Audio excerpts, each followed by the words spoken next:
सभी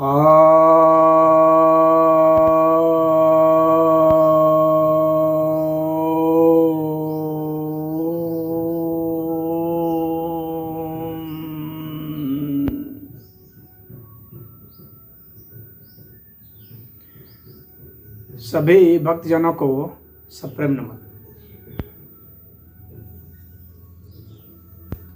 भक्तों, जब भारत ने चंद्रयान भेजा तो जो वहाँ के इसरो के जो अध्यक्ष हैं, हेड हैं, इसरो चीफ एस सोमनाथ जी, तो वे पहले मंदिर गए थे और वहाँ पूजा अर्चना की। उसके बाद चंद्रयान को भेजा गया और उन्होंने बयान भी दिया कि इस चंद्रयान का जो विज्ञान है यह हमें पहले वेदों से प्राप्त हुआ।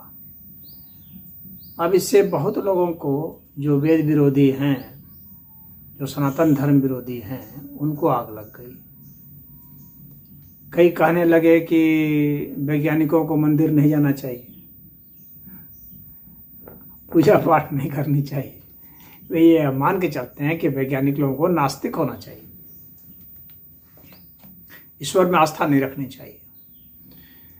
और दूसरा कि जो धर्म शास्त्र हैं सनातन के, तो उनमें कहीं कोई विज्ञान नहीं है। ये सब बकवास की बातें हैं, प्रोपेगेंडा है और झूठा ही क्रेडिट दिया जा रहा है। इस तरह की बातें बहुत चली, आप लोगों ने भी देखी होगी।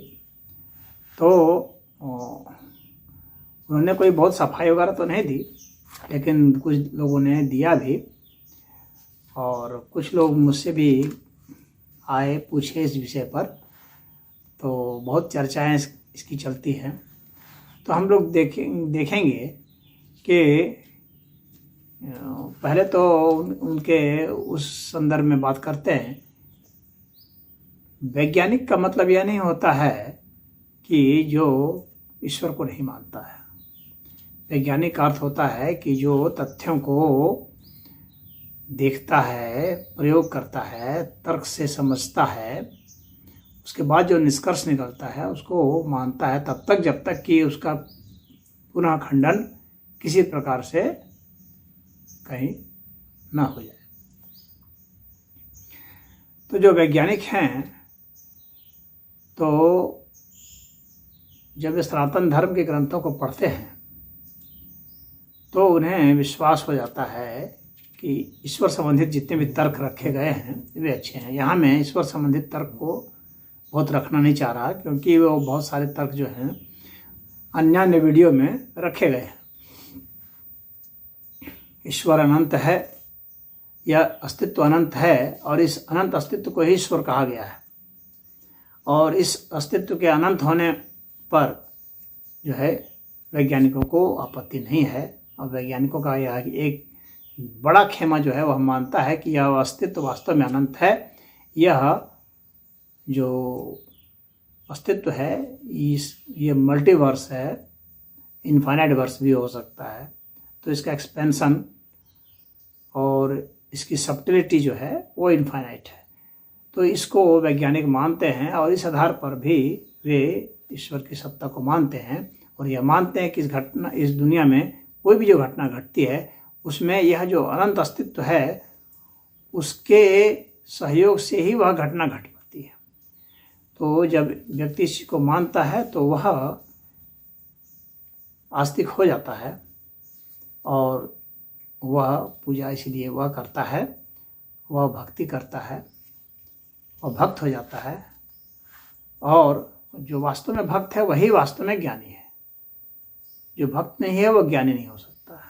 बहुत सारे कुछ लोग जो अपने को वेदांती कहते हैं वे भी मजाक उड़ा रहे थे कि क्यों वैज्ञानिक होकर के वहाँ गए मंदिर में नारियल चढ़ाने तो मंदिर में नारियल चढ़ा सकता है, एक भक्त चढ़ा सकता है। भगवान कृष्ण ने कहा पत्रम पुष्पम फलम तोयम यो मे भक्त्या प्रयच्छति। जो भी भक्त मुझे पत्र पुष्प फल से मुझे चढ़ाता है तो जो भी उनको चढ़ाता है उस पर वो प्रसन्न होते हैं। तो खैर ये तो उनका यह मामला हुआ। अब इसके बाद बात करते हैं कि क्या हमारे शास्त्रों में, वैदिक साहित्य में वर्णन है या नहीं चंद्रयान का। तो चंद्रयान का वर्णन है, चंद्र का वर्णन है और बहुत अच्छे से वर्णन है और पूरे यान का वर्णन है, पूरे विमान का वर्णन है। और ये तुक्के में नहीं है और आपको अन्य किसी भी धर्म ग्रंथ में, किसी के भी धर्म ग्रंथ में नहीं मिलेंगे, सिर्फ सनातन में ही है मिलेगा। आपको ईसाइयत में नहीं मिलेगा, बाइबल में नहीं मिलने वाला है और ये कुरान में नहीं मिलने वाला है, नहीं यह बौद्ध ग्रंथों में मिलने वाला है। यह सनातन धर्म के ग्रंथ में है तो ये और इसके हमारे प्रमाण सहित है। तो चलिए हम उस संक्षेप में क्या मतलब एक तरह से विस्तार ही हो जाएगा, उसके विषय में चर्चा करते हैं। यह काफ़ी महत्वपूर्ण विषय है। तो देखिए यजुर्वेद के 18वें अध्याय के 40वें मंत्र में बताया गया सुषुम्नः सूर्य रश्मि चंद्रमा गंधर्व अयस्को रश्मि चंद्रमशम प्रतिदीप्यते। यानी सूर्य की जो रश्मियां हैं वो कौन रश्मि, सुषुम्ना रश्मि। तो सुषुम्ना जो है वह उसकी जो रश्मियां हैं वो प्रकाशित करती हैं चंद्रमा को, यह कहा जा रहा है। तो चंद्रमा चमकता है सूर्य की रश्मि से और सूर्य की सुषुम्ना नाम की रश्मि से चमकता है, यह कहा गया है। तो इससे हम लोग को समझ में आ जाता है कि वहाँ पर जिक्र है चंद्रमा के की जो चमक है उसके विषय में वर्णन है वेद में। अब इसके बाद जो है आपको मालूम होगा कि यहाँ जो है सोमयान की चर्चा हुई थी पहले, उसका नाम रखा जाना था सोमयान, उसी के नाम पर, क्योंकि सोमयान जो है ऋग्वेद में भी है। चंद्रमा को एक नाम सोम भी कहा जाता है।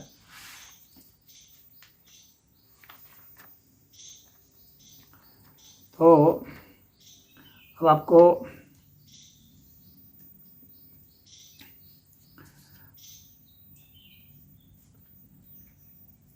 एक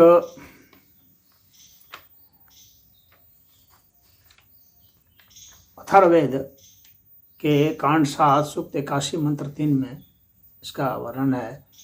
समस्यांशो युधाम पते अनुनो नाम वा अशी अनुनम दर्शमा कृति प्रजया च धनेन च।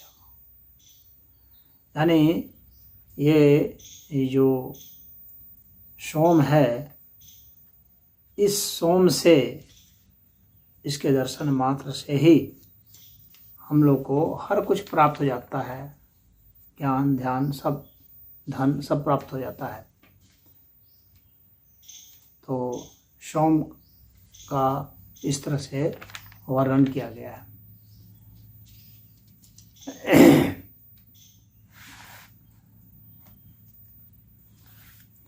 अब ज्वार भाटा का भी उसमें वर्णन आता है, इसके चंद्रमा के कारण ज्वार भाटा होता है। तो ऋग्वेद में एक पहले मंडल के 52वें सूक्त के 14वें मंत्र में है, एको अन्यत चक्रशे विश्वम मानुषक। संसार में प्रत्येक पदार्थ सदा एक दूसरे को आकृष्ट करता है। देखिए कितने बढ़िया जो है ये आकर्षण का सिद्धांत कितना बढ़िया दिया हुआ है। और यही जो है तो गुरुत्वाकर्षण जो शक्ति है वो प्रत्येक पदार्थ के बीच में होता है, यह वैज्ञानिकों ने सिद्ध किया और यह जो है वेद में वर्णित है। इस आधार पर भी चंद्रमा जो है पृथ्वी पर और पृथ्वी पर रहने वाले जितने भी प्राणी हैं उन सबको जो है आकर्षित करता है अपनी ओर, और उससे हम लोगों को प्रभाव आता है। ज्वार भाटा जो आप देखते हैं वह उससे ही होता है। सूर्य, और इसके बाद जो है सूर्य जो है समुद्र की लहरों के ऊपर की ओर प्रेरित करता है, इसका भी वर्णन है।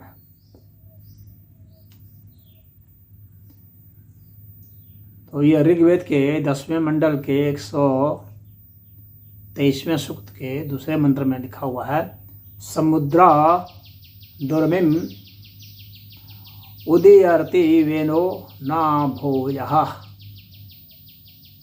यानी सूर्य समुद्र की लहरों के ऊपर की ओर प्रेरित करता है। और उसके बाद ऋग्वेद के 9वें मंडल के 33वें सूक्त के पहले मंत्र में है, प्राशो माशो विपश्यतो अपाम नयंती उर्मयः। अर्थात चंद्र समुद्र की लहरों को ऊपर आकर्षित करता है। देखिए कितना क्लियर विज्ञान यहाँ भरा हुआ है, इसीलिए कहा था वेद में विज्ञान भरा हुआ है। अब इसके बाद हम लोग यान पर आ जाते हैं, जो कि हम लोग का मूल विषय है। यह मैंने सिद्धांत समझाया था कि वहाँ कैसे इसका सिद्धांत था, वहाँ जो है खगोल विज्ञान कितना बढ़िया दिया हुआ है, फिजिक्स कितना बढ़िया दिया हुआ है, समझ लीजिए। ऋग्वेद के दूसरे अध्याय के 40वें सूक्त के तीसरे मंत्र में लिखा हुआ है, रजसो विमानम रथम।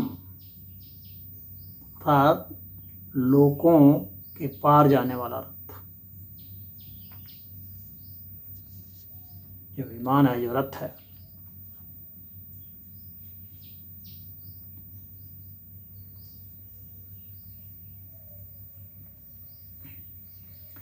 इसके बाद जो है आप ऋग्वेद के पहले मंडल के 116वें सूक्त के तीसरे मंत्र का मैं दृष्टांत आपको दे रहा हूँ, जिसमें बताया गया है, नौभिः अंतरिक्ष प्रदुभिः अपोदकाभिः। अर्थात जो आकाशचारी नौकाओं से जिसे जल का प्रभाव नहीं होता के साथ गमन करे, यानी आकाश में चलने वाली नौकाएं अर्थात वायुयान जिसमें जल का कोई प्रभाव नहीं होता है, उसके साथ गमन करे।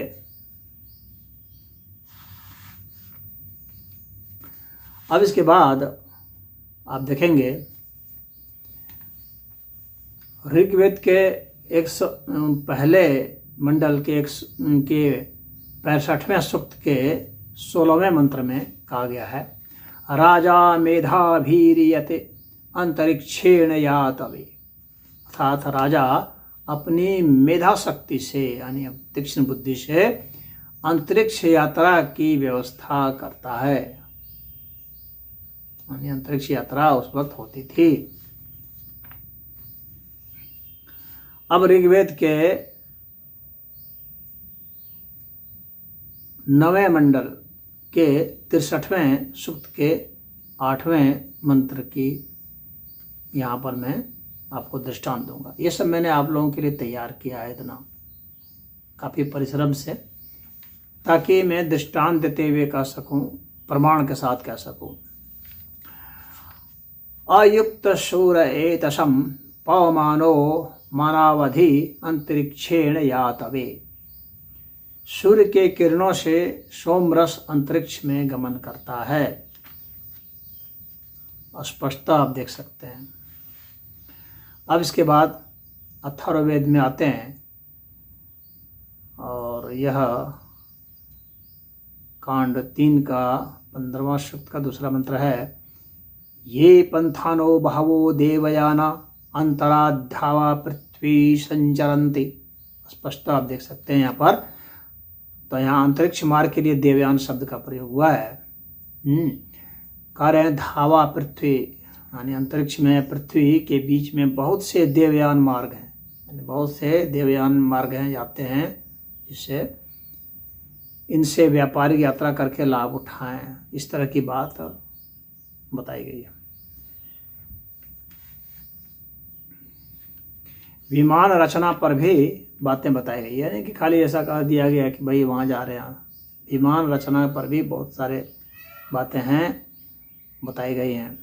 ऋग्वेद के पहले मंडल के 118वें सूक्त के दूसरे मंत्र पर है, त्रिबंधुरेण त्रिवृत्ता रथेन त्रिचक्रेण सुवृत्ता यातमावार्क। त्रिबंधुरेण अर्थात 3 सीट वाले, त्रिवृत्ता मतलब त्रिकोण, त्रिचक्रेण का मतलब 3 पहिया वाला। दिव्य रथ से अश्विनी देव यहाँ पर आवें।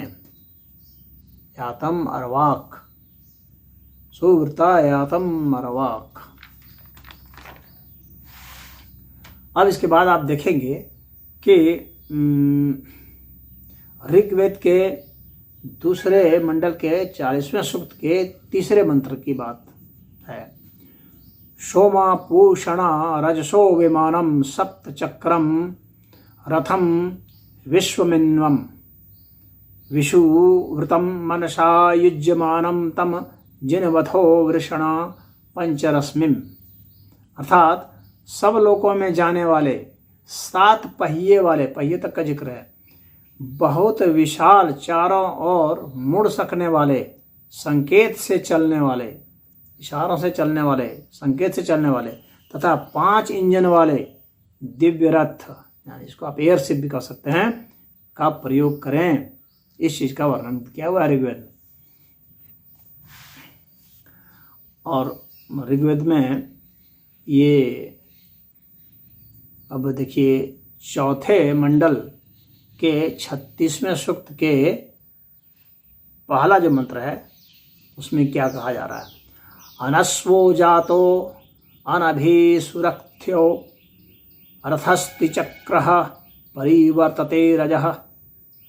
अर्थात यह जो रथ है, दिव्य रथ है, यह जो विमान यान है, इसमें क्या है, इसमें घोड़े नहीं है, इसमें लगाम नहीं है, इसमें 3 पहिए हैं और यह अंतरिक्ष में सर्वत्र घूमता है। तो स्पष्ट बता दिया गया है कि इसमें घोड़ा नहीं है। ये ऐसा रथ है कि इसमें घोड़ा नहीं है, इसमें लगाम नहीं है, इसमें 3 पहिए और अंतरिक्ष में यह सर्वत्र घूमता है। इससे आप समझ सकते हैं कि यानों का वहाँ पर जिक्र है। अब इसके बाद आपको ऋग्वेद के 8वें मंडल के 98वें सूक्त के तीसरे मंत्र की बात बता रहा हूँ। 8:58-3 इसमें क्या बताया गया है, इसमें बताया गया है कि रथ में प्रकाश है। देखिए, ज्योतिषमंतम केतुमंतम त्रिचक्रम सुखम रथम सुषदम भूरिवारम। अर्थात यह जो दिव्य रथ है, यानी यह जो विमान है, यह जो यान है, इसमें प्रकाश व्यवस्था होती है, इसमें झंडा होता है, 3 पहिए होते हैं, सीटें सभी अच्छी सुखद होती हैं, जिस कारण यह लोकप्रिय है। इसका अर्थ यह है। अब इससे तो बहुत ही ज़्यादा उन लोगों को घुटन होगी जो लोग हिंदू धर्म के विरोधी हैं कि वेद में ये सब क्या क्या निकल रहा है। पढ़ेंगे तो पता चलेगा, यूं ही वेद को इतनी मान्यता नहीं मिली है। ऋग्वेद के पहले मंडल के 157वें सूक्त के तीसरे मंत्र में क्या कहा गया है, त्रिचक्रो मधुवाहनो रथो त्रिबंधुरो मधवा विश्वशोभगः। अर्थात इस 3 चक्र वाले वाहन में झटके नहीं लगते हैं। यह मधु वाहन है, यानी आराम से चलता है, सुगमता से। यह सारी सुख सुविधाओं से युक्त है, यानी आरामदायक यात्रा है इसमें। अब इसके बाद आते हैं ऋग्वेद के 6ठे मंडल के 66वें सूक्त के 7वें मंत्र पर। इसमें लिखा है, अनेनो वो मरुतो यामो अस्तु यामो अस्तु अनस्विष्यद यमजत्थरथिः अनवशो अनभीषु रजस्तुः वीरोदसी पथ्यायाति साधन। अर्थात इस रथ में कोई घोड़ा नहीं, कोई चालक नहीं, अरथी, कोई इसका चालक भी नहीं है, ऑटोमेटिक। यह बिना रुके चलता है, अनवश यहाँ जो है, यहाँ बिना रुके चलता है। इसमें कोई लगाम नहीं होती है, अनभिषुः मतलब इसमें कोई लगाम नहीं होती है। और रजस्तु अर्थात आकाश में उड़ता है, यह धावा पृथ्वी के मध्य विचरण करता है। इसका अर्थ यह। अब आइए ऋग्वेद के पहले मंडल के 116वें सूक्त के तीसरे मंत्र पर। इसमें क्या लिखा है? अंतरिक्ष इसमें है तमोथुनोरभीरात्मनवत्तिभिः अंतरिक्ष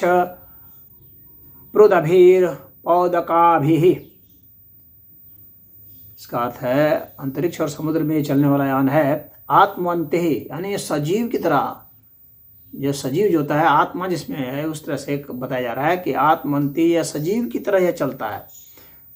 कुमारों ने इसमें बताया गया है, एक वर्णन है जिसमें बताया जाता है कि अश्विनी कुमार जो थे, जो व्यापारी सब जो डूब रहे थे समुद्र में, उसको बचाया था अश्विनी कुमारों ने।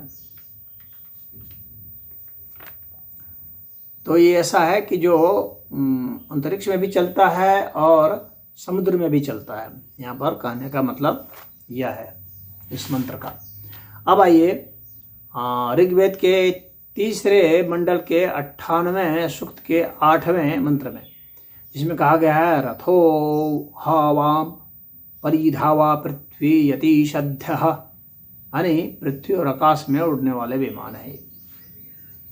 अब इसके बाद आइए ऋग्वेद के 7वें मंडल के 68वें सूक्त के तीसरे मंत्र में, जिसमें कहा जा रहा है प्रवाम रथो मनोजवा ईर्ति तिरोरजाश्विना सतोतिः, यानी अश्विनी देव के रथ में सैकड़ों सुरक्षा साधन हैं और वे मन के तुल्य वेग से उड़ते हैं। यानी मन जिस तरह से तेजी से भागता है उसी तरह से ये तेज भागता है, इसके विषय में बताया। यानी इसमें बहुत सुरक्षा की भी व्यवस्था है और इसका वेग जो है ये मन के वेग से चल रहा है। यह ऋग्वेद में बताया गया है। अब इसके बाद आइए ऋग्वेद के पहले मंडल के 34वें सूक्त के दूसरे मंत्र में त्रयः पवयो मधुवाहने रथे त्रिर्नक्तं याथः त्रिरश्विनो दिवा, अर्थात ये 3 इंजनों वाला है। पवी 3 इंजनों वाला, पवी मतलब इंजन वाला, यानी यह सुविधा संपन्न है जो अश्विनी कुमारों को 3 दिन 3 रात लगातार यात्रा करा सकते हैं। त्रिर्नक्तं याथः त्रिरश्विना दिवा, यानी 3 रात और 3 दिन तक लगातार यात्रा कर सकते हैं अश्विनी कुमार। इसमें इस तरह का यह रथ है, इसका यहाँ वर्णन है। अब इसके बाद आते हैं ऋग्वेद के पहले मंडल के 146वें सूक्त के तीसरे मंत्र में अधिविष्टपि यदवाम रथो विभीषपतात्, यानी यह अश्विनी कुमारों का यह जो यान है यह पक्षियों के समान उड़ता है। अब इसके बाद आइए ऋग्वेद के पहले मंडल के 118वें सूक्त के पहले मंत्र पर। इसमें बताया गया है यो वाम रथो अश्विना शयेन पत्वा यो मर्त्यस्य मनसो जवियान, अर्थात ये मन के तुल्य तीव्र गति से उड़ने वाला है और यह जो है यह बहुत मजबूत है, ये टूटने फूटने वाला नहीं है, इसका वर्णन किया गया। और शयेन पत्वा, जिस तरह से जो गरुड़ उड़ता है शयेन, उस तरह से यह उड़ता है, इतना स्पीड से उड़ता है। अब इसके बाद आइए ऋग्वेद के पहले मंडल के 111वें सूक्त के पहले मंत्र पर। इसमें कहा गया है तक्षण रथम सुवृतम विदमनापशः ऋभवः, यहाँ जो है ये जो है जो उस से जो शिल्पी होते थे, जो बनाते थे इन रथों को, उनको भी देव की संज्ञा दी गई है और उनको जो है ऋभुदेव कहा जाता था। यानी इस तरह के शिल्पकारों को, वैज्ञानिकों को आप समझ सकते हैं, उस समय ऐसे वैज्ञानिकों को ऋभुदेव कहा जाता था। विज्ञान में आगे होने के कारण इनको देव की संज्ञा दी गई थी और विज्ञानवेता कारीगर थे, इसलिए विद मनापशः यहाँ पर प्रयोग किया गया है। ऋग्वेद के तीसरे मंडल के 60वें सूक्त के दूसरे मंत्र में कहा गया है तेन देवत्वम ऋभवः शमानश। तो यहाँ भी उनको देवतुल्य माना गया है। जो वैज्ञानिक लोग थे जो कि इस तरह के यान को बनाते थे, उनको कितना ऊंचा स्थान दिया गया था। अब इसके बाद हम लोग आते हैं ऋग्वेद के चौथे मंडल के 43वें सूक्त के 5वें मंत्र पर। इसमें कहा गया है उर्वाम रथः परिनच्छति धाम आयत समुद्रादभि वर्तते वाम। ये आकाश और समुद्र में चलने वाले रथ हैं, अश्विनी देवों के रथ हैं जो दोनों जगहों पर चलते थे। मैं इसलिए इतना उदाहरण दे रहा हूं ताकि हर चीज स्पष्ट हो जाए, या न लगे कि तुक्के में कहीं पर एक जगह कुछ कह दिया गया।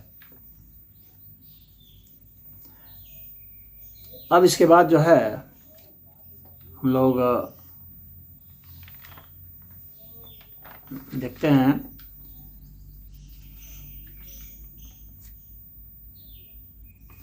इसमें एक जगह बताया गया है रथो हस्तामर्त्य समुद्रे अश्विनेयते। यहाँ अमर्त्य का प्रयोग किया गया है। अमर्त्य मतलब कि जो टूटता फूटता नहीं है, पहले भी मैंने आपको बता दिया था। अब ऋग्वेद के 7वें मंडल के 69वें 69th सूक्त में के पहले मंत्र में दिया गया है क्या, आवाम रथो रोदसी वदबधानो घृतवर्तनि पविभि रुचानः। तो इसमें विमान के इंजन का और उसमें जो फ्यूल होता था उसका भी इसमें वर्णन किया गया है। बिना किसी बाधा के यह जो यान है, यह रथ है, यह किसी भी जगह जा सकता है। इसमें इंजन है, पविभि है, जो घी जैसे तरल चीज से चलती है।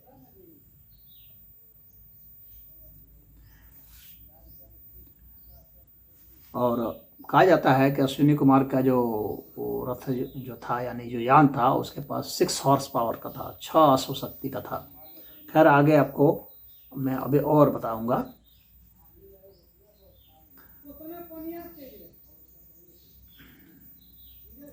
यह ऋग्वेद के पहले मंडल के 116वें सूक्त के तीसरे मंत्र में आप देखेंगे और चौथे मंत्र में, तीसरे और चौथे मंत्र को मैं पढ़ रहा हूँ, उसमें आप देखेंगे कि किस तरह से प्रयोग किया गया है। तमुहु थूनोर भीरात्मनवतिभिः अंतरिक्षे पृदभीरवा पोदकाभिः नाशत्या भुज्य मुहत्थुः पतंगेः त्रिभिः रथेः शतपदभिः खड़शेवः। तो इसमें यह बताया जा रहा है कि यह जो है अंतरिक्ष में उड़ रहा है, आकाश में उड़ रहा है, जो विडुपत्मभि ही है, आकाश में उड़ने के लिए है। और यह हासुहेमभि है, यानी शीघ्र गति करने वाला है। यह जीवित जैसा चलता है, यानी निर्णय ले लेता है जीवित जैसा। तो इसलिए आत्मवंत भी शब्द का यहाँ पर प्रयोग किया गया है और इस पर पानी का कोई असर नहीं आता है, इसलिए अपोदकाभि ही का प्रयोग किया गया है। और यह 100 पहिए वाला शतपदभि ही का प्रयोग किया गया है। और जैसे मैंने बताया था पहले आपको कि यह अश्वशक्ति वाला, 6 अश्वशक्ति वाला है, इसलिए खड़ेश्वः का प्रयोग किया गया है। अब पक्षीवत उड़ने वाला है, इसलिए पतंगे शब्द का यहाँ पर प्रयोग किया गया है। अब इसके बाद हम लोग देखते हैं ऋग्वेद के 5वें मंडल के 75वें सूक्त के 5वें मंत्र में। यान में ये वाणी विस्तारक यंत्र भी है, इसका इसमें वर्णन किया जाता है। अथर्ववेद के 17वें अध्याय 17वें कांड के पहले सूक्त के 26वें मंत्र में दिया हुआ है। सूर्यनावम आरुक्षः सतारित्राम स्वस्तये, यानी विशाल समुद्री जहाज होते थे जिनमें 100 या उससे अधिक पतवार लगे होते थे। इसका भी वर्णन है। सबमरीन भी चला करता था, इसका भी वर्णन आता है ऋग्वेद में। ऋग्वेद के 6ठे मंडल के 98वें सूक्त के 3रे मंत्र में कहा गया है, यासते पूषण नावोवन्तः समुद्रे हिरण्यस्ति अंतरिक्षे चरन्ति। यहाँ पर आप देख लीजिए, यहाँ जो नाव शब्द आया है ना, वो जहाज के लिए आया है। ये समुद्र में भी चल रहा है और आकाश के लिए भी आ रहा है, अंतरिक्षे चरन्ति। तो ऐसे यान थे जो समुद्र में भी चलते थे और अंतरिक्ष में भी चलते थे। समझ लीजिए कितना एडवांस था। अभी हम लोग उतना एडवांस भी अभी नहीं हो पाए। अब आप देखेंगे कि आगे अब और इसका विस्तार से मैं वर्णन कर रहा हूँ विमान यान का। ये जो है महाराज भोज जो थे, जो 11वीं सदी के थे, उनकी रचना है सम्रांगण सूत्रधार। उसके 31वें अध्याय में विमान यंत्रों का वर्णन है। वो हल्की कठोर लकड़ी का बना होता था, इसमें 2 बड़े पंख होते थे, इसके मध्य में पारा भरा होता था, रस यंत्र होता था, जो 4 बड़े पात्र रखे जाते थे और उससे आग की भट्टी होती थी, उसे तपक करके पारा को हिट किया जाता था। इसके हिट से इतनी शक्ति उत्पन्न होती थी कि उससे विमान जो उड़ता था। और सम्रांगण सूत्रधार में स्पष्टता लिखा गया है कि यहाँ जो है सब कुछ बताया नहीं जा सकता, क्योंकि ये गुरु शिष्य परंपरा से है। खैर, हम लोग उस वैदिक युग में चलते हैं। तो वैदिक युग में जो है, आप नाम सुनेंगे महर्षि भारद्वाज ऋषि। ये बहुत बड़े ही वैज्ञानिक थे उस समय के, और उनकी जो रचना है यंत्र सर्वस्व। तो यंत्र सर्वस्व जो उनकी रचना है, उसमें एक प्रकरण है जिसको वैमानिक प्रकरण कहा जाता है, यानी विमान संबंधित, यान संबंधित प्रकरण किया जाता है। और इसमें जो बताया गया है, तो 97 विमान शास्त्र के वैज्ञानिकों का भी वर्णन है। और भी बहुत सारे वैज्ञानिक हुए हैं, वैदिक वैज्ञानिक, जिनका की वर्णन आता है, इनके हमें प्रमाण मिलते हैं, जिनकी रचना हमें मिलती है। तो ये कौन कौन से? ये नारायण ऋषि की विमान चंद्रिका है, शौनक ऋषि की व्योम यान तंत्र है। शौनक ऋषि है, उनका यह ग्रंथ है व्योम यान तंत्र, उसमें उन्होंने बताया है। गर्ग ऋषि की यंत्र कल्प है। वाचस्पति ऋषि की यान बिंदु है। चाक्रायनी का खेट यान प्रदीपिका है। खेट भी विमान को ही कहता है। खे जो है वो आकाश के लिए है, अट जो है चलने को कहते हैं, तो आकाश में जो चलता है वो खेट। उसी तरह से धुंडीनाथ जो ऋषि थे, उनकी भी एक है व्योमयान प्रकाश। ये ग्रंथ जो है बहुत उच्च स्तर के हैं। तो यंत्र सर्वस्व जो है, इसमें सबसे अच्छा ग्रंथ माना गया है महर्षि भारद्वाज ऋषि का। और भारद्वाज ऋषि ने बताया है कि ये सारा जो ज्ञान जो है मैंने वेदों से लिया है, वेदों की प्रेरणा से ही मुझे ये सब ज्ञान हुआ है। और इस वैमानिक जो प्रकरण है, इसमें 500 सूत्र हैं और इसमें सब कुछ बताया गया है कि कैसे कैसे कौन यंत्रों के बारे में बताया गया है कि इसमें कौन सा फ्यूल होगा, कैसे चलेगा, सारा सिद्धांत इसमें बताया गया है। यह नहीं कि तुक्के में है सब, कि किसी ने कह दिया बस इसी तरह से रेफरेंस नहीं है, एकदम स्पष्ट तक बताया गया, मेथड तक बताया गया है, कैसे क्या बनाया जाएगा सब बताया गया है। तो वो बताते हैं कि विमान को बनाने के लिए जो कौन कौन से ग्रंथ जो उपयोगी हैं, मैं आपको उन ग्रंथों का बताता हूँ। ये जो भी मैंने बताया जो महत्वपूर्ण ग्रंथ, इसके अलावा भी बहुत सारे ग्रंथ हैं जिनका की प्रयोग किया जाए, जिसमें यंत्र सर्वस्व तो बता ही दिया, इसके अलावा लौह तंत्र, विमान चंद्रिका भी बता ही दिया आपको, शक्ति तंत्र, यंत्र प्रकरण, शक्ति सर्वस्व, गति निर्णयाध्याय और सौदामिनी कला, ये ईश्वर ऋषि नाम के हुए हैं, उनकी रचना है ये। और ये खेट यंत्र, शक्ति बीज, शक्ति कौस्तुभ, यंत्र कल्प तरु, ये लल्ल ऋषि द्वारा रचित है। और लौह रहस्य, शक्ति सूत्र ये अगस्त ऋषि द्वारा रचित है, शक्ति सूत्र। और आकाश तंत्र ये भारद्वाज ऋषि के द्वारा है, या पुनः एक अलग ग्रंथ है आकाश तंत्र, और ऋषि नारद के द्वारा रचा गया धूम प्रकरण। और वाल्मीकि की रचना है वाल्मीकि गणित, उसमें उसका मैथमेटिक्स समझाया है। और शाक्टायन कृत जो है लॉ शास्त्र है। इतने ये सब ग्रंथ जो हैं, ये सब जो है इन सब का उपयोग किया जाता था उसमें। यानी ये भिन्न भिन्न ग्रंथ, कोई एक ग्रंथ नहीं है, कोई एक रेफरेंस, कोई एक मंत्र श्लोक नहीं है कहीं पर कि कोई कह देगा हाँ तुक्के में हो गया। नारायण, शंख और विश्वम्भर ये सब जो आचार्य हैं, इन लोगों ने बताया है कि ये देश देशांतर, लोक लोकांतर, पृथ्वी में, समुद्र के भीतर, इसमें समुद्र के ऊपर सब चलने वाले यान बनाए जाते थे। तो विमान चालक के विषय में बताया जाता है कि उसको 32 राशियों का ज्ञाता होना अनिवार्य है, जो विमान को चलाएगा उसके लिए। तो ये जो वैमानिक प्रकरण है उसके पृष्ठ 7 में बताया गया है रहस्य चो अधिकारी। विमान को कैसे चलाना है? सर्पों की तरह चलाना है, सर्प गमन रहस्य, सभी दिशाओं में चलाना है, सर्वतोमुख रहस्य।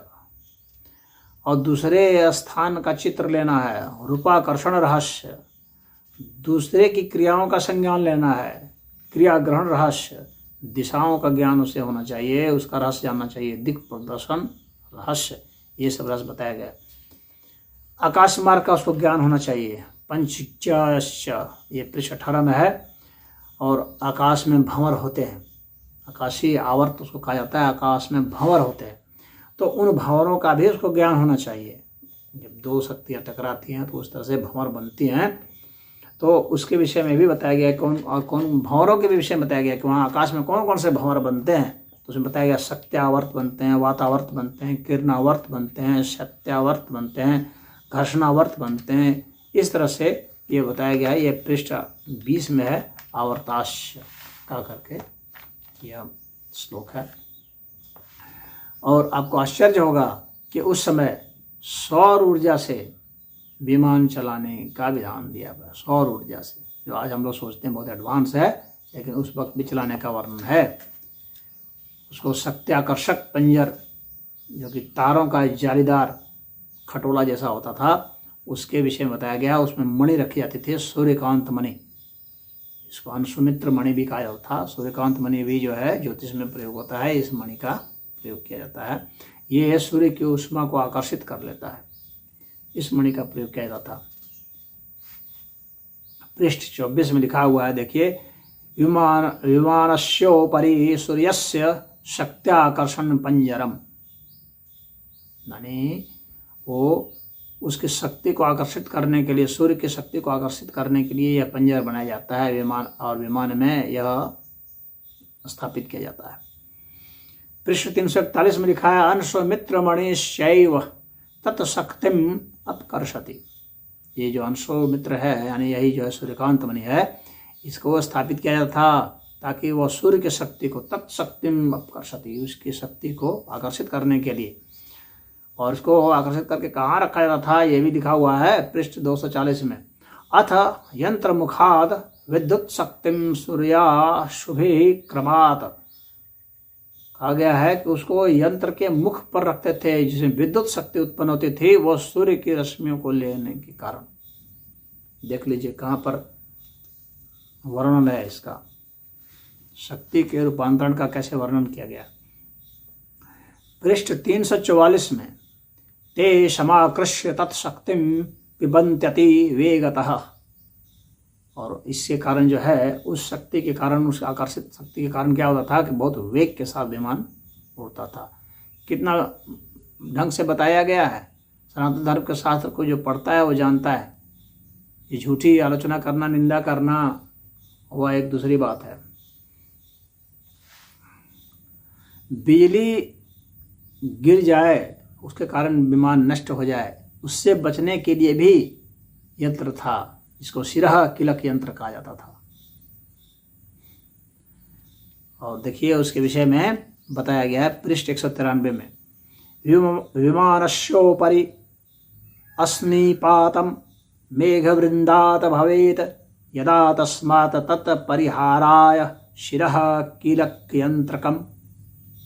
अर्थात विमान में इसको स्थापित किया जाए, क्योंकि जब विमान मेघ के वृंद में यानी मेघ के झुंड में, मेघ के समूह में जब विमान जाता है तो ऐसा होता है कि बिजली उस पर गिर सकती है। तो उसके परिहार के लिए सिरह कीलक यंत्र का प्रयोग होना चाहिए, इसका वर्णन है। विमान के भेद भी बताए गए हैं, 3 भेद बताए गए हैं, मांत्रिक, यांत्रिक और कृतक। ये 3 प्रकार के विमान बताए गए हैं, 3 प्रकार के यान बताए गए। और मांत्रिक में 25 प्रकार के बताए गए हैं, जिसमें कुछ उदाहरण बता रहा हूँ। पुष्पक विमान, जिसका नाम सुने होंगे, काफ़ी लोकप्रिय है। यह भीष्म और शंकर, ये जो हैं, ये मंत्र शक्ति से चलने वाले विमान थे।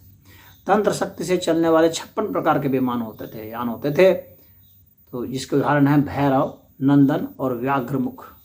ये 3 प्रकार के उदाहरण मैं दे रहा हूँ। और जो सामान्य दूसरे विमान होते थे उनको कृतक कहा जाता था, जो थोड़े से लो स्टैंडर्ड के होते थे, जनरल टाइप के। तो ये 25 प्रकार के होते थे। इसमें शकुन, सुंदर, रुक्मक, मंडल, कुमुद, हंस, पुष्कर, पद्मक, ये सब होते थे। तो ये विमान के प्रकार बताए हैं महर्षि भारद्वाज ने।